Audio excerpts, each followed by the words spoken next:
Welcome, zombie fans, to this week's episode of Reanimated. I am H.A. Conrad here with the intrepid Stuart Tiffin. Hello, Stuart. Good morning, HA. Good morning. We are on episode 57. I can't believe that, but pretty cool. And we are talking about your zombie news today, and we're reviewing episodes 9 and 10 of The Strain, which means we're almost at the end of this series. So I'm pretty excited to talk about these two episodes with you today. But before we get rolling, just wanted to give a little shout out to our friends at Squarespace. Our episodes are brought to you by Squarespace, which is the all-in-one platform that makes it easy to create your own website. We use it for Reanimated, and it is truly easy, and you can make it your own, give it your own little personality. They have lots of stuff to choose from. And for those of you who have not yet used Squarespace, first-time users can get 10% off by throwing in the code ZOMBIE, which is not case sensitive. So thanks, Squarespace, for giving our folks 10% off their first purchase. So how are you doing today, Mr. Tiffin? Well, it's a little sleep deprived, but I'm ready to rock and knock out some more Strain episodes and talk about the weird, wacky, wild news of the zombie underworld that we've got going on.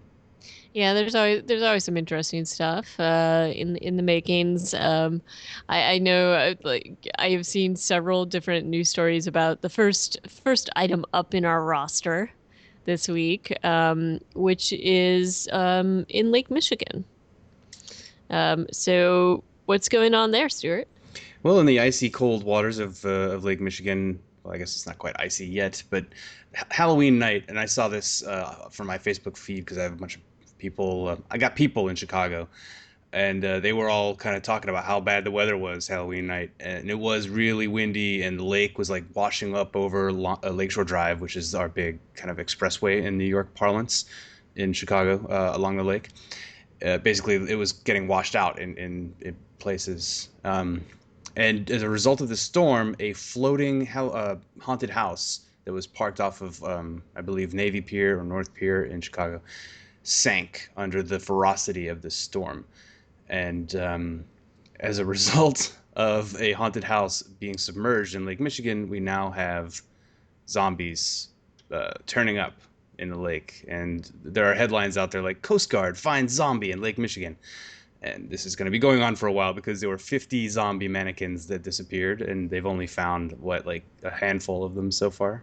Right. And then there are images that keep coming up where it's just like they show just these they do look pretty gruesome and realistic. And I would imagine if you were boating around Lake Michigan, it would be a little bit disturbing to run across one of these. And the image I keep seeing is just sort of like this zombie head kind of bobbing up and down in the water. It is super creepy. But yes, I've been enjoying the various news stories surrounding this one. And then there's also other photos, I guess, of, they're piling them up on the boats where they're recovering them.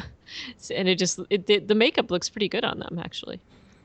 Yeah, So, this will be bad, especially if they haven't really found a lot of them still. And next summer rolls around when people are actually back out on the lake. I'm sure it's kind of tapering off at this point.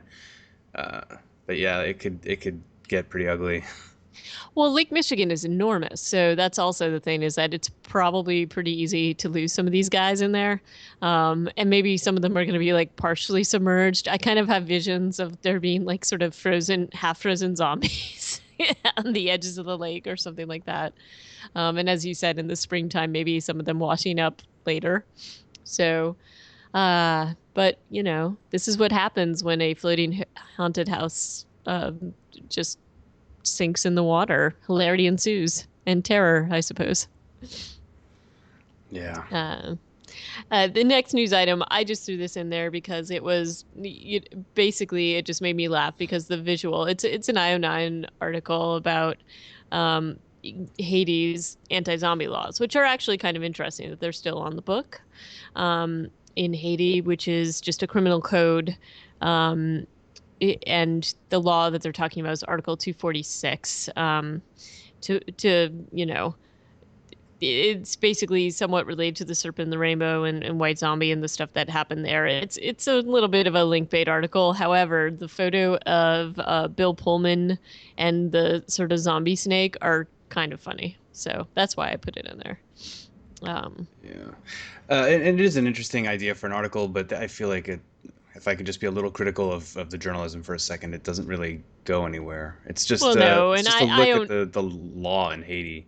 right, and IO9. I mean, it's interesting that those laws exist, but IO9 tends to not always, or most of the time, not necessarily be the best journalism. But it's But such a that's it could have yeah. I'm just they being could. nitpicky, but it could have been like a more fleshed out feature, or they could have tied it to something that was actually happening. But they yeah. Either way, just being kind of pedantic there. It's a cool idea, and I'm glad that they went out and did the research. Right. And then our last little news article was something that you found, and it's a Kickstarter project. Um, and I don't even know what to really say about this. Well, do you remember when we talked about the Kickstarter project Zomboobies? Yes, I do. And this was a little bit in that vein, although this looks a little bit more tongue in cheek and somewhat funnier. Tongue in cheek, get it? Uh, I Lesbian said that deliberately. zombies, lesbian zombies from outer space is in its final days of its Kickstarter. There's actually, as of now, only 64 hours to go. So by the time you hear this, gentle listeners, it will probably be over because unless I really get off my ass and Reanimated turns itself around and gets up on the internet really quick, you might not be able to back this if you're really into it. So the it's a little bit curious because it seems completely exploitative, right? But then you read the But text and it's like, no, this is about empowering women, and I'm like, I don't know. I don't know about that. I do think that some of it is, I don't know.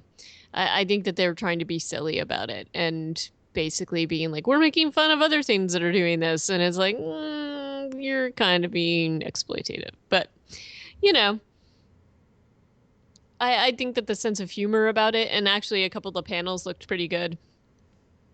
Yeah, So I don't there's know. there's gonna be a lot of boobs in this comic though, Yeah. just based on the sample panels. Yes. It's boob heavy, let's call it. Yeah. And I don't know that this necessarily goes along the way, my thing about women being portrayed in comics. This is generally absolutely the antithesis of what I hope happens with comic books. And it's sort of like, okay, guys, I think if you're doing this with the women, you got to show more of the men, and they're not doing that, or maybe maybe not, at least in the panels that we are seeing. Not in the sample panels, but there Mm, was in the under the characters. There's a picture of a naked guy running, yeah, Ace I Johnson. guess So Ace Johnson. it hasn't quite met its goal of $3,000 right now. It's at 2719, but I've seen Kickstarters get over a $300 Bump. bump at Yeah. the end pretty easily. So if my local New Zealand bakery was anything to judge by, they made like 8 grand in the last 2 days, which I'm very excited about because now I'm going to have New Zealand style meat pies only 7 miles away from my house. Oh, that sounds pretty amazing. Yeah, I'm pretty psyched about that. Um, I not Kickstarter related, but donut related. I last weekend I went to Federal Donuts in Philadelphia, and this is a little joint that serves donuts and Korean fried chicken.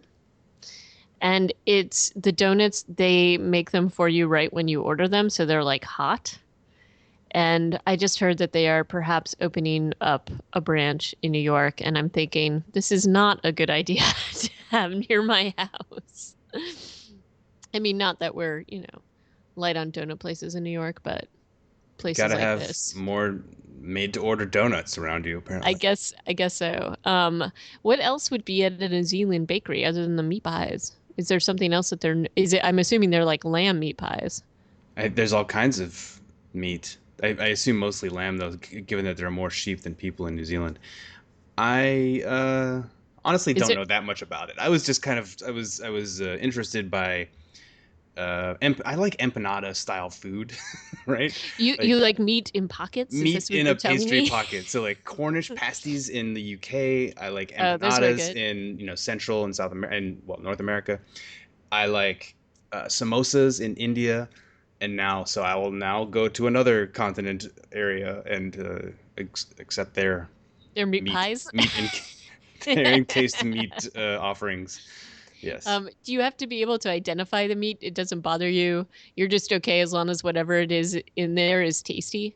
I Or guess I've because I've I'm done not, enough traveling that I've learned to just put aside my concerns about what kind of meat it is. because my thing with the lamb is that lamb to me, I've never like it always tastes a little bit. It's a little over. Like there's something about lamb and like rabbit that I just it's a little too I don't want to say musky, but it's like a very different tasting meat. Venison too to some extent. I hear you Um, on the venison and rabbit, but lamb I've had a fair share of lamb. oh no, I like Uh, it. I just and it's I don't know that not it has that same gamey sort of quality that you. gamey. That's what I'm trying to I guess come up with the word. But yeah, I'm all about Kickstarters and meat pies and donuts apparently. So keep me posted on what other pastries they come up with there. I'm very curious to see if there's something else that's New Zealand based that they decide to serve there.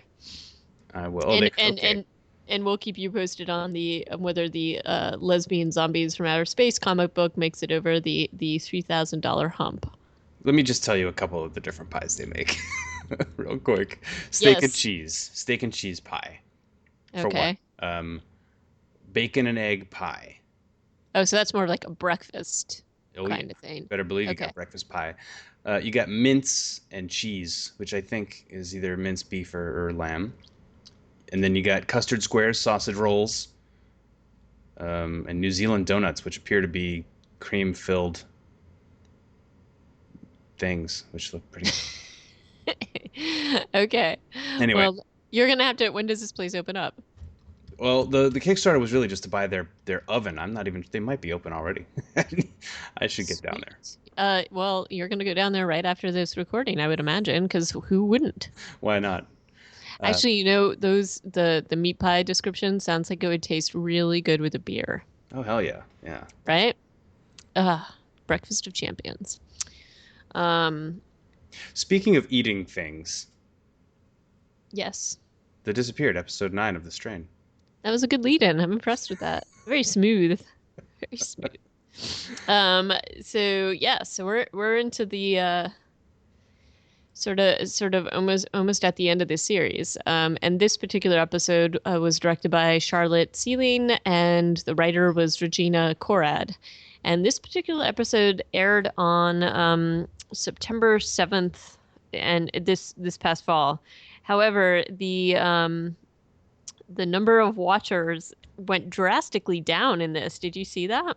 Yeah, it was 1.8 something, but I think Kyle was onto something when he suggested that this was the first Sunday of the NFL. Okay, well there you go. I mean, maybe people who watch football is not like the same audience as people who watch vampire zombie TV shows, but I assume there's some crossover. True, true. I could see that. So, but in any case, I think this was the lowest viewership that they had hit since the series aired. So perhaps he's correct. But in any case, so this is sort of the aftermath. This episode, we're seeing the aftermath of what happened after the convenience store attack and shootout.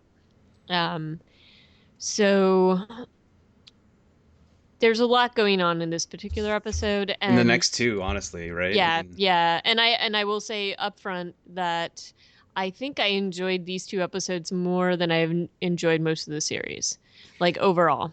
well, you could definitely say that the pace and the Picked up. there's less of this like hand wringing going on. There's more kind of leaping into action kind of stuff going on, and the I feel like both of these episodes do a great job of showing you in subtle ways how everything is going to shit. Right. So I mean, so in this particular episode, F wants to basically go and get his kid, which I understand. And he, they're still in the bread truck, and they're running to get to F's house. There's also, I mean, we also see the little lead in with the kid going into the house saying, "Oh, Matt's home, and his mom's kind of weird, annoying friend being like, "Oh, are you sure somebody's home?" and whatever, going in.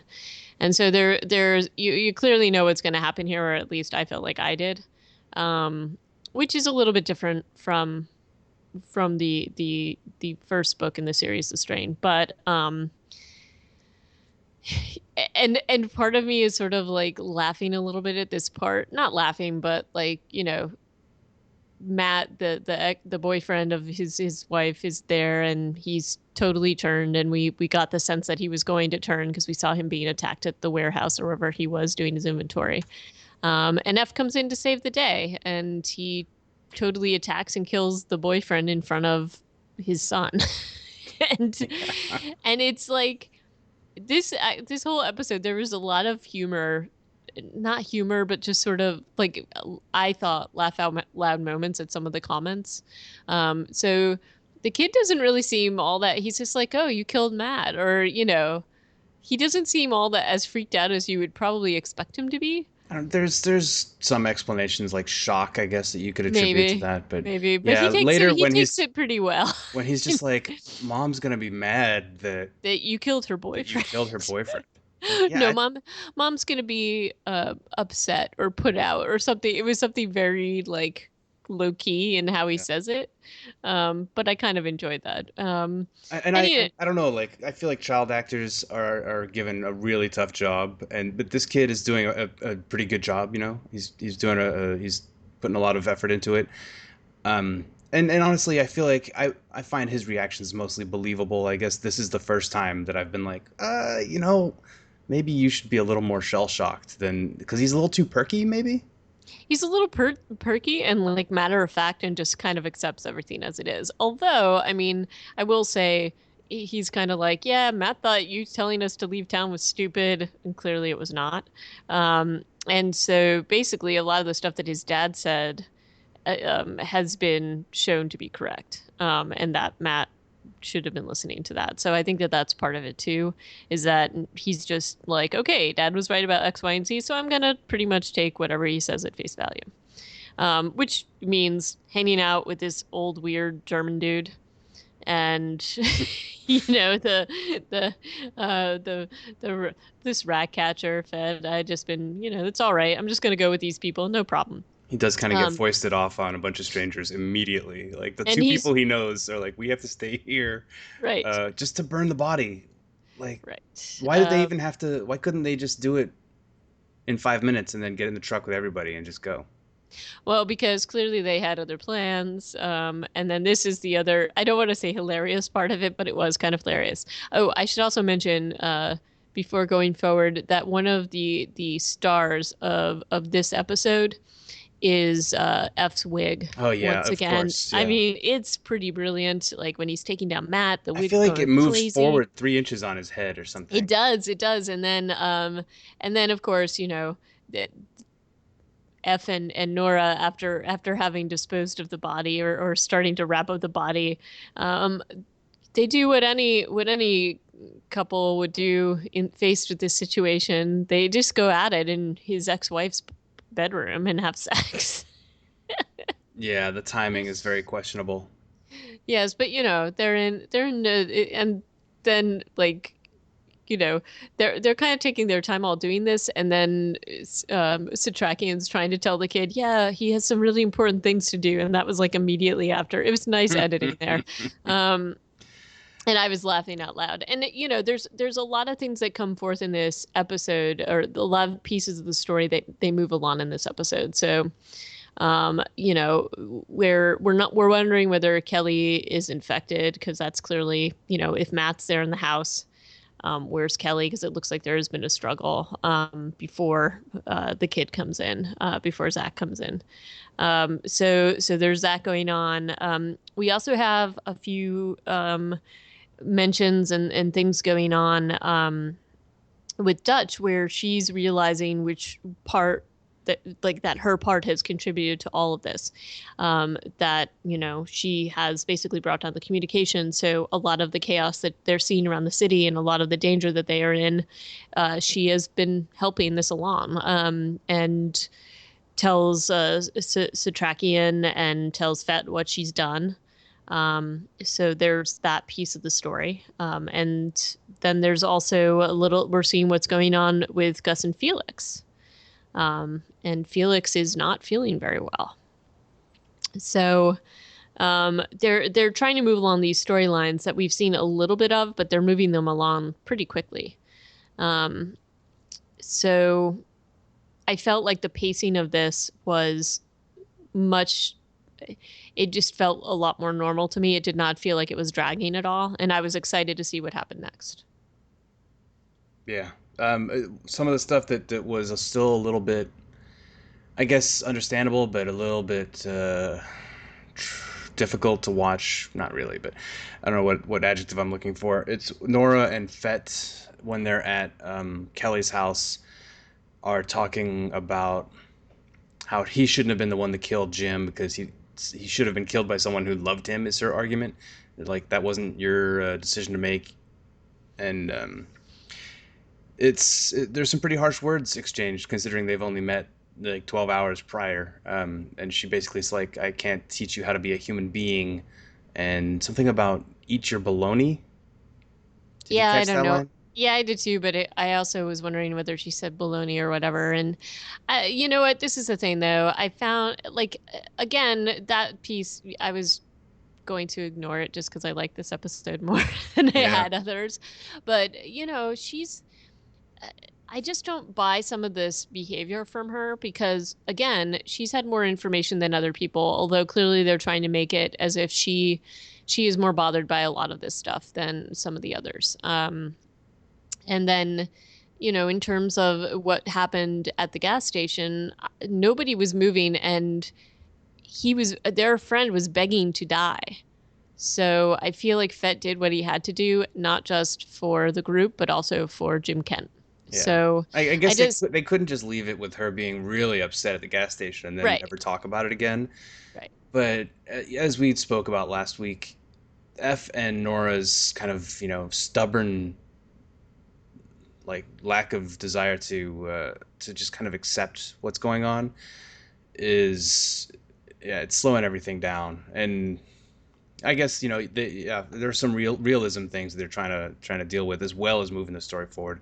And for that, I guess I can understand it. But I'm just like, okay, I'm tired of hearing you guys bring this stuff up over and over again. And F in both of these episodes we're talking about today does some really dick stuff. Like when he's actually putting Zach in the bread truck or sending Zach off with Straken and Vasily and everybody, he does this weird like blocking maneuver on Vasily when he's going to leave the house.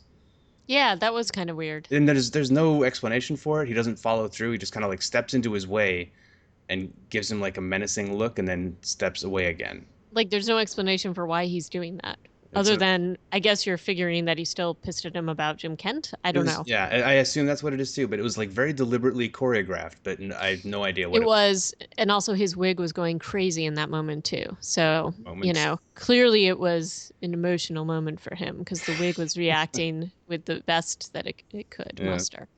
Um, and then, there's also the, there's the surrounding story of Kelly. We're also seeing other people that, her friend Diane pops up just as F and Nora are finishing up, I guess, or in the afterglow. And she in this particular episode is the character similar to what Jim Kent did during the autopsy. It's kind of like, what the heck are you guys doing? Well, it is Like, absurd what they're doing. It's just yeah, it crazy. is. It is. She's like, you're having sex. Like, my friend's missing. Where's the kid? Like, she's actually sort of this voice of reason in some of these ridiculous scenes. So that's actually kind of she is, but it's also humorous to some extent because she's kind of like, okay, like, guys, seriously, like, everything's going to hell in a handbasket, and I don't understand why you're in my friend's bedroom having sex. And clearly she has not seen what happened to Matt, although she probably saw that the house was all in a disarray. So there's reason for her to be upset. Many reasons for her to be upset. And I also felt like the flashbacks in this episode were used pretty well with the master, and just sort of showing what happened with Satrakian and what happens with Ichorst. Yeah. It definitely lets us. I mean, we kind of knew that Icorst and the Master were in cahoots because he had him build. He was building the box or commissioning the box. But yeah, finally we get to see. And I'd still love to know how that was negotiated. Like, when did Icorst meet the Master, or how did they come to this? Like, how did they have an agreement that he was going to build them this box? You know? Right. They don't really go into that. It's just sort of left there. And I mean, I will say again, the effects in this episode are done very well. I thought, um, they show Satrakian's hands being broken, and it's really disturbing. Like you really see the damage that has been done by the master to Satrakian. Well, Um, I'm sorry. Why are you calling him Satrakian over and over again? We talked about Satrakian last week. Sorry, Satrakian. No, if you wanted to call him Satrakian, No, that's you know what it was? It's because F calls him Satrakian like 5 times in this episode, and so yes. maybe I switched over. But Satrakian, I agree. Satrakian, that's right. It's like trachea. Um, he his fingers, the way that they are looking in this, it's so painful. I mean, and it's made to look painful.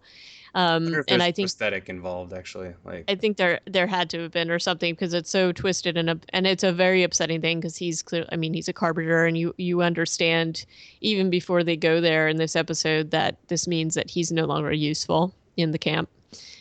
Generally, people who are injured or sick get killed, and it shows because there's also this weird interaction before this happens between him and Icorst, where Icorst is like, "Oh, you must be sad because you just finished this great artistic project."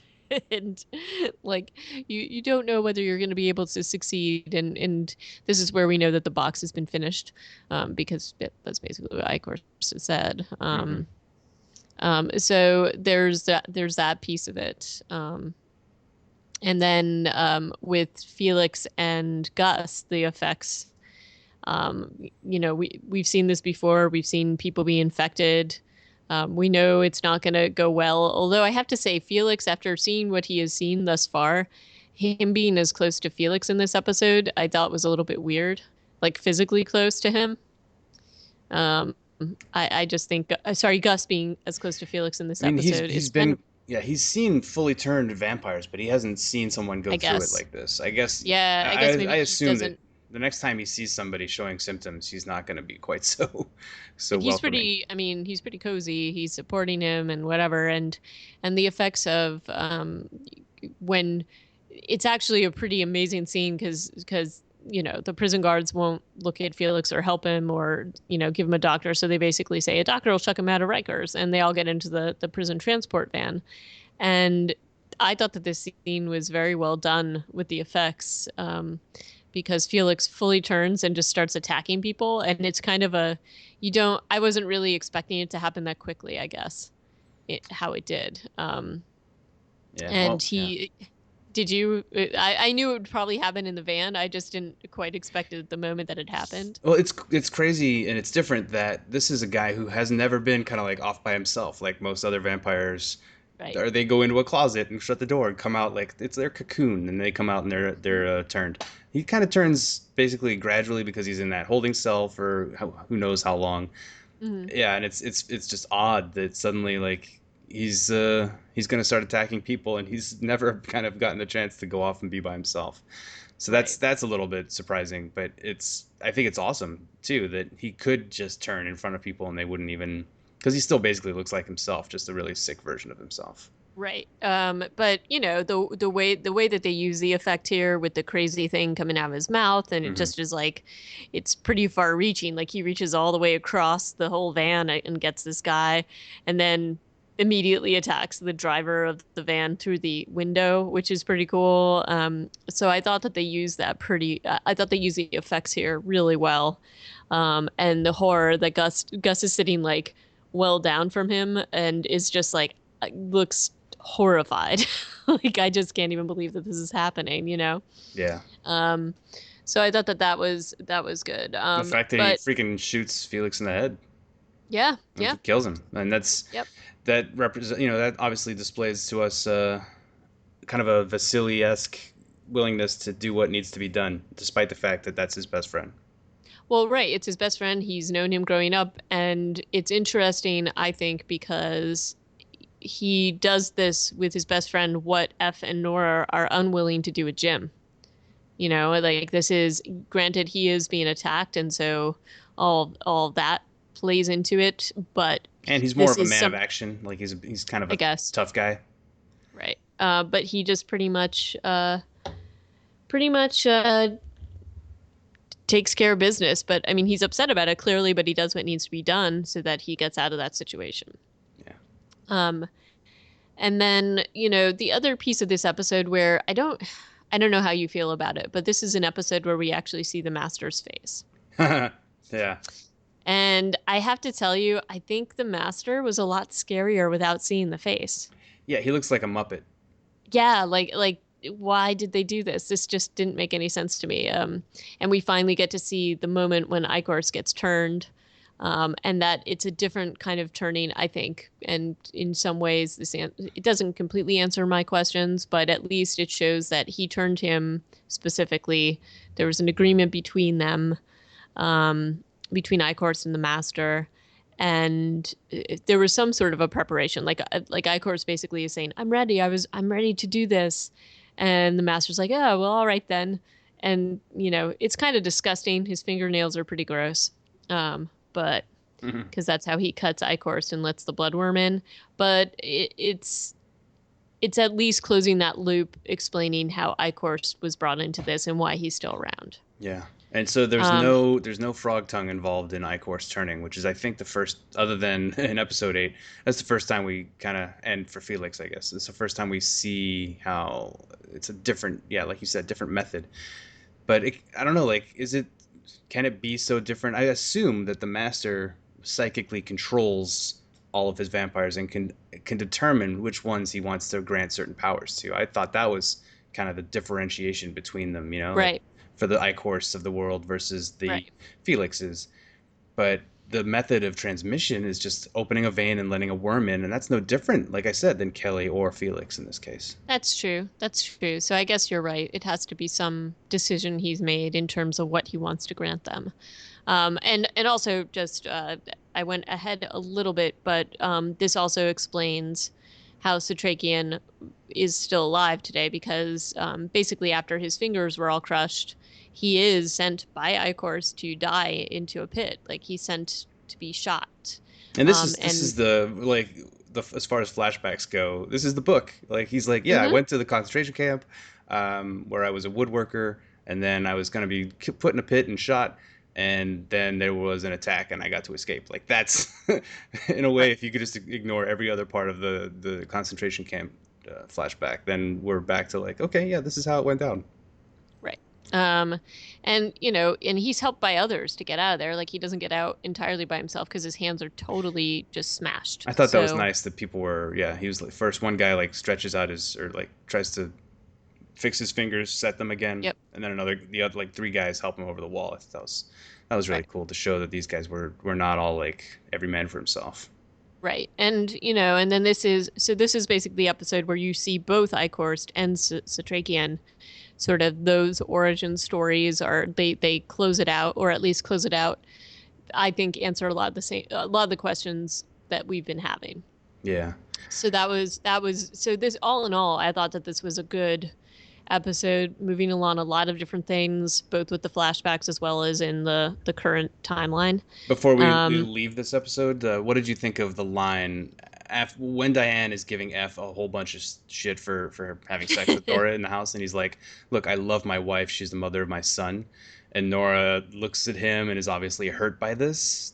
What do you think about this I exchange? think it's kind of weird because I mean, clearly Nora knows that he cares about Kelly. I mean, he does. I don't think, and he doesn't say she's the love of my life. He says she's the mother of my son, right? Yeah, So, why, like, I'm sorry, but like, if you've had a kid with somebody, you're not gonna stop like having some sort of emotional attachment.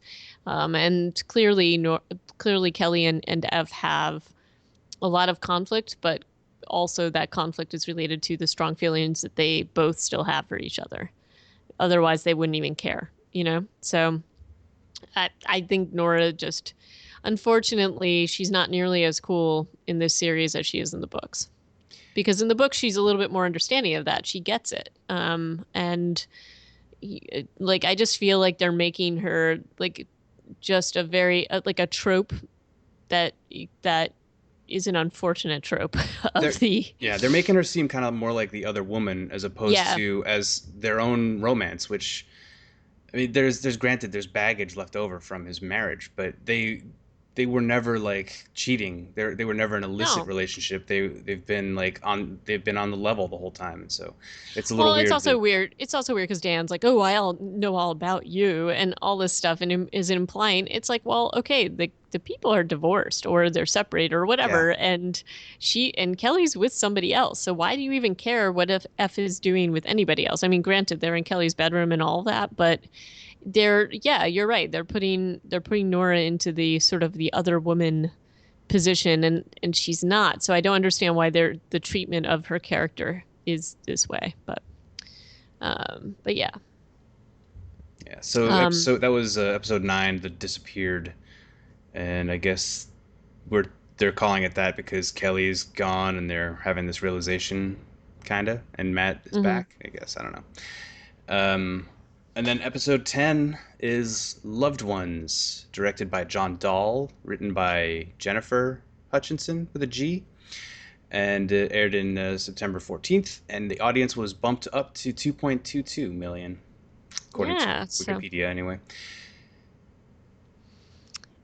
so this again, this episode moves along things pretty quickly.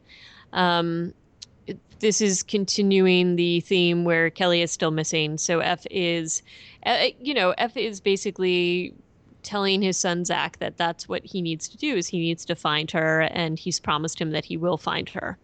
So that is his goal in this particular episode. And this Um, episode does a nice job of letting Zach be useful, at least a little bit, mhm, by like yeah, using a Find My Phone, a nice little product placement for Apple here too.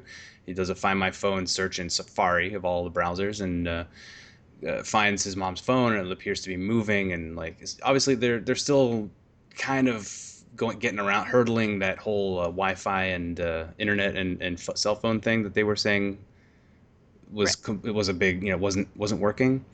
So it's still kind of a bit spotty in terms of their overall story arc, but Right. whatever. But So, so but a Zach, lot of yeah, a lot of people though have it's interesting that it just sort of pops up whenever they seem to need it yeah. or whenever it's convenient. So I find that to be sort of annoying. Sorry, go ahead. Well, yeah. So what happens here in this episode? Satrakian is like, we need to plan our next move. Like, Hmm. if you think about it in terms of the chronology, the day before, the last time the sun was in the sky, they were attacking, or they were making a plan to go and lure Ichor's to the subway. Like that was yesterday, right? Right. And then when they that doesn't work, they go to the medical supply. They get the UVC lights. Then they have the standoff and the siege in the gas station. And now it's tomorrow. Now it's the next day. And so Satrakian's like, okay, now like time is of the essence. Every night that passes, there are more and more of these things. We've got to go on the offensive. And this is a bit of a nitpick on the plot, I guess. But you've got F, who's like, I've got to go find Kelly, and then Dutch and Fett are like, well, she's like, I can turn the internet back on if I go to Stoneheart, which I don't really understand. But they basically go and waste a whole bunch of time in this episode in a way. Yeah, I While I know that admit they that the pacing is good and it like drives the story forward and you have all this good stuff with Kelly, at the same time I feel bad for Satrakian. All the way to the end of the episode, he's like, we're gonna talk about the next plan, and and it just everybody's never off doing their happens. own thing. Yeah. Yeah, I agree with you on that. I mean, I thought they were going to do a little bit more with the Dutch and Fett piece, and then it seemed even at the end of the episode like that was a fool's errand and it was a waste of time. I thought that we were going to get something more out of what they did than what we found out. So I hear you on that. Although you do see a little bit more of Dutch and you see a little bit more of Fett in terms of how he deals with things. Yeah. Character development wise, it's good. It's good Yeah, stuff. yeah. It's just Um, like Satrakian should be taking them all to task and being like, "Look, you just wasted a whole day. This is we don't yeah. have a lot of time." Yeah, and I mean, I guess part of what I thought was interesting about this episode was honestly the Kelly story, who I didn't, I like we see some flashbacks, so we see what actually happens to her. Um, so I think that what happens to her and her journey in this is a lot more interesting than anything else going on. So you're right. It is a bit futile, but I think because of the pacing and because of a few different things that happen within this episode with her, I found it to be successful. But yeah, I think you've got. It feels like there's a lot of spinning wheels going on and a lot of wasted time. And part of the wasted time, I definitely think, F's tracking of her, like he goes to where the Zach has said her phone is, and it's like, oh, and then he finds some random homeless woman and bandages her up to get her to help him, and it just feels like that particular part is very slow moving because you're kind of like you're wasting all this time, and that feeling of wasting time was it. I think maybe it was deliberate to show like how scattered this team is, maybe. I feel like this is something that they use later on in the show too, where suddenly, like, when in a place that they should not feel safe, like honestly, like F and Nora having sex at night in Kelly's house, which Like, is what are they doing? they don't know who could come in. Diane obviously can walk right in. Anything, could walk right in, Right. and they're completely vulnerable. So I think the show does do that on purpose. And this some of this wasting time, I'm sure, is to make us be like, "What the hell are you doing? Get to work." Hmm. Yeah. Yeah, but so And the yeah, go ahead. go ahead. Well, the we have these repeated flashbacks in this episode that go back as far as like 32 hours beforehand, and it's kind of difficult in a way unless you step back and think, okay, what was going on 32 hours ago in this show? And it's basically like, okay, yeah, that was the Eichhorst assassination attempt, and the standoff at the gas station is basically when that's when Kelly is having her morning slash going to work slash coming home. It's a little, I mean, we're used to the concentration camp flashbacks where it's like, okay, yeah, that's like 70 years ago, we don't really have to worry about it. But then in these ones, it's you have to kind of think and be like, okay, where was everybody else when this was going on? Right. Right. And I do think it's interesting because you get to see a little bit, you kind of feel like Matt maybe wasn't such a bad guy because clearly, he's come home and he's trying to resist, turning her or resist feeding on her. Because he's pretty far gone at this point. But locks himself in the bathroom so that he doesn't hurt her. But Kelly, they had fought, so maybe this doesn't seem too out of the ordinary for her, but she's kind of going about her day, business as usual, until she shows up at school and it's clear that she's like, oh, maybe F was right because half the kids are out. This other teacher comes and tells her that most people haven't, most of the other teachers haven't even shown up. What I do find very interesting here, though, is that she does have some students in that classroom And just walks away and from them. and just leaves the teacher to deal with it. She's like, all right, I'm out of here. Yeah. Um, so that's kind of interesting. Uh,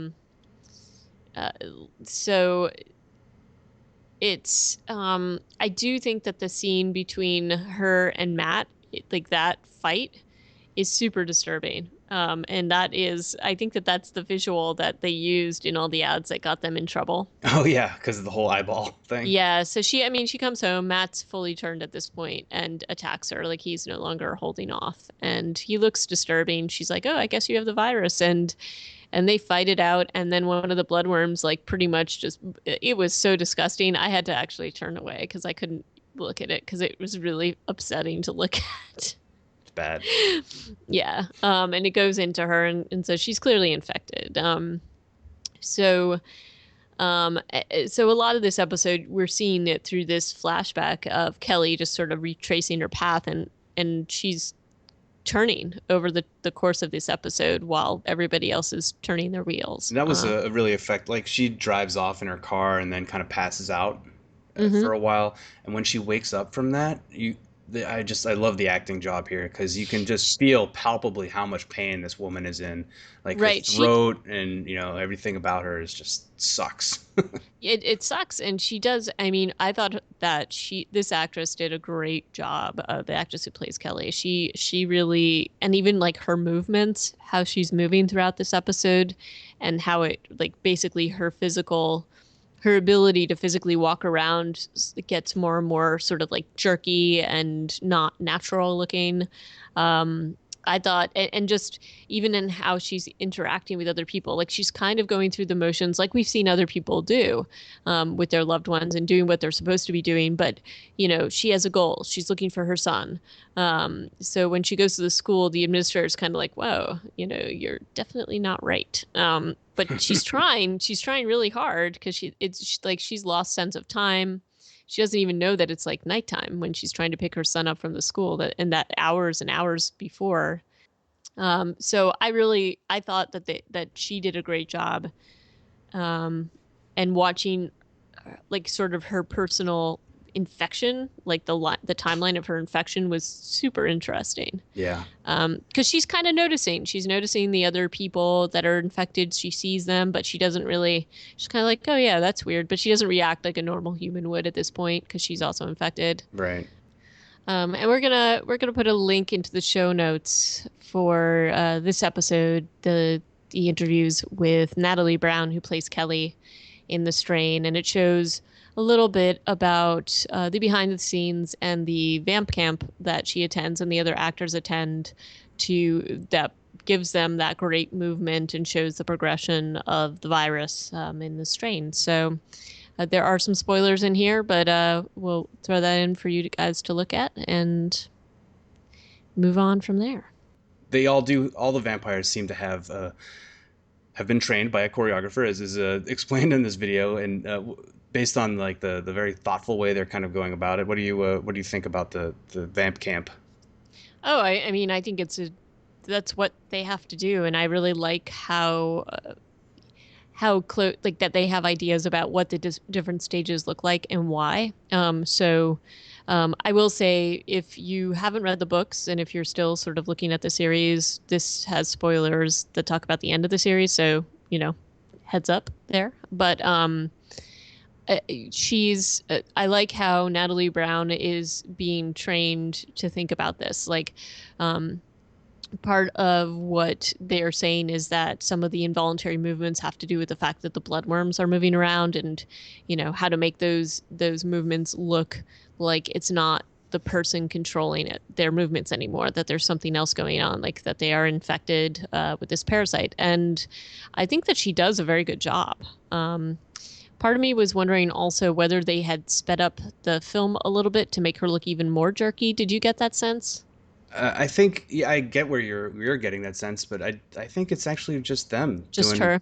Yeah. Well, but in any case, it looks unnatural. You definitely know that something's going on with her. And I also think that they do a great job with her makeup. Just the gradual, like you watch how her skin and that, like the color of her skin and um, her hair changes too, and they do it very subtly, and then not so subtly later on in the episode.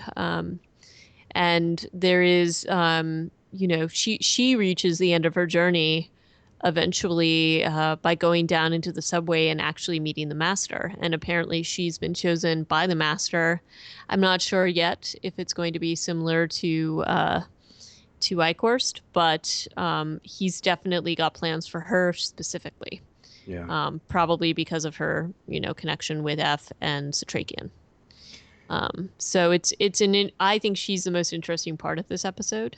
Definitely. And we also see the damage that is done when she finally has turned, which is that she kills her best friend Diane and her friend's son. And I felt like that was a pretty awful moment She when kills like a freaking 6-year-old kid. Yeah, it's bad. yeah, because she goes to him first, and later on, F realizes what must have happened to Kelly, or what he fears the most has happened to her because he finds her necklace on Diane and has to kill Diane and her son. Again. And again, yeah, and it's just this really the moment when he has to shoot the kid, there's just you see that he knows he has to do it and he does what he has to do, but it's still awful and painful. Diane, he probably, well, not that he doesn't care, but he probably doesn't care quite as much about it, She hasn't been the nicest person to him. She hasn't been very nice to him, but I mean, it's an interest. Like this is also the end of his, not totally the end of his journey because he still hasn't found Kelly, but he has a pretty good sense of what's happened to her. It's and so he goes back to Satrakian and to Zach, and then Dutch and Fett have also come to the end of their journey, which is, as you said, this was annoying and futile because they basically went and thought they were going to get into Stoneheart and came up with a ridiculous storyline, which is that Fett had to look for vermin, and they get immediately brought into Palmer. And I don't understand what they thought they were going to do. And okay, can I just say this is one thing that if Dutch is as crazy a hacker as she says she is, her only backup wasn't going to be on her laptop. This woman is going to have backup upon backup upon backup. She's also going to have access way outside of this Stoneheart place. She's not going to be, you know what I'm saying? So that piece is a kind of a big plot hole to me. I think this was basically the whole point of them going in was to show some sort of character development for Fett and for Dutch, and then also to show that Palmer's men or his main man is not necessarily playing on Palmer's team. Like so, Fitzwilliam is turns out that he doesn't agree with what his guy is doing, although he won't fully show that to him. He just basically turns Dutch and Fett loose, which felt a little weird, didn't it? Not necessarily. Like we've talked about when we first mentioned the actor playing Fitzwilliam. He's got this really sympathetic kind of vibe to him. So I Mm, don't think they would have cast him if they didn't want us to be like, oh, Fitzwilliam, he's just a big softie. He's a good guy. Like they would have found somebody, more like stone faced, I guess.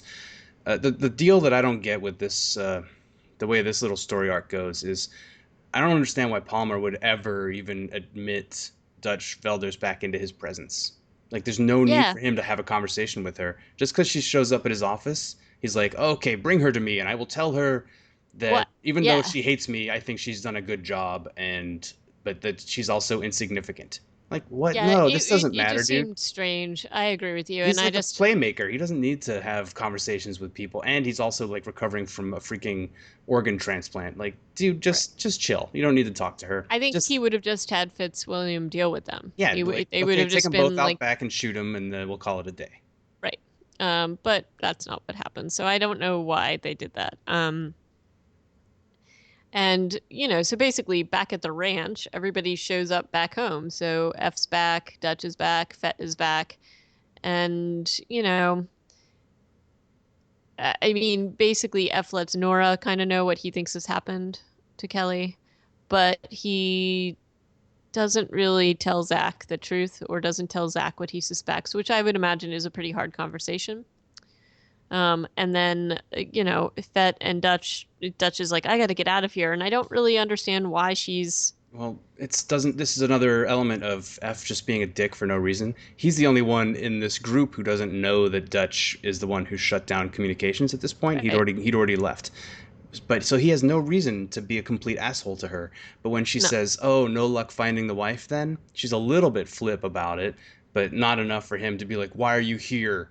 What? right. It was What?" sort of weird. Yeah, he's like he's just okay. I mean, you could put it down to him just being like going on the go for like 40 hours and having maybe a few hours of sleep and being stressed And out about being his wife. upset. Yeah, But I'm sorry, it just makes his character even less likable, and the less likable he is, the less you kind of want to watch a show about him. that's true. That's true. But I do want to find out about Kelly. So that would make me, if we were not reviewing it for the show, I would still want to find out about that stuff. So yeah, you're right. Again, I still don't understand why they have characterized F in this way in this show. Because, I feel like in the books, he's not totally sympathetic because you see a bit of this stuff going on, but I feel like in the show, they've made him more like, you definitely like Fett a lot more than you like F, but there's no reason why you can't like F a little bit more, you know? Yeah, yeah. Um, but in any case, that pretty much wraps up the episode. Was there anything else that we've missed? Another little quick clip of F getting dissed. When he tells Zach like what his mom's phone password is, he's like, "Yeah, that was the first apartment we got in Philadelphia when I was still in And med school." and And Zach's like, Zach, yeah, whatever, Dad, he and just just walks walks away away. from him. I'm like, whoa! Apparently, this is like the story of the Land Rover, and everybody's heard it, and nobody gives a shit. Mm-hmm. I thought that No, was kind of funny. absolutely. Absolutely. So I think for next time we're gonna wrap up the whole series with the next 3 episodes. So I actually, after watching the little clip from the Vamp Camp that Natalie Brown was featured in, I'm really excited to see the end of it because I saw there was a couple little spoilers in there. So Yeah, there's definitely some kind of big pitched battle type stuff coming up, and our band of scrappy heroes gets their act together, maybe. So maybe we'll let's hope so. we'll polish off this season in the next episode of Reanimated, and I hope that you guys, our fair listeners, will join us and or join in on the conversation either on Twitter at ReanimatedPcast or email at reanimatedpodcast@gmail.com or on our website at reanimatedpodcast.com. Excellent. Well, until next time, have a great rest of your Sunday, Mr. Tiffin. And you as well, HA. Make sure you go out in there and kickstart Zombie Lesbians from Outer Space real quick, okay? Yeah, maybe. Probably not. Fair enough. Fair enough. All right. Okay. Ciao. Goodbye.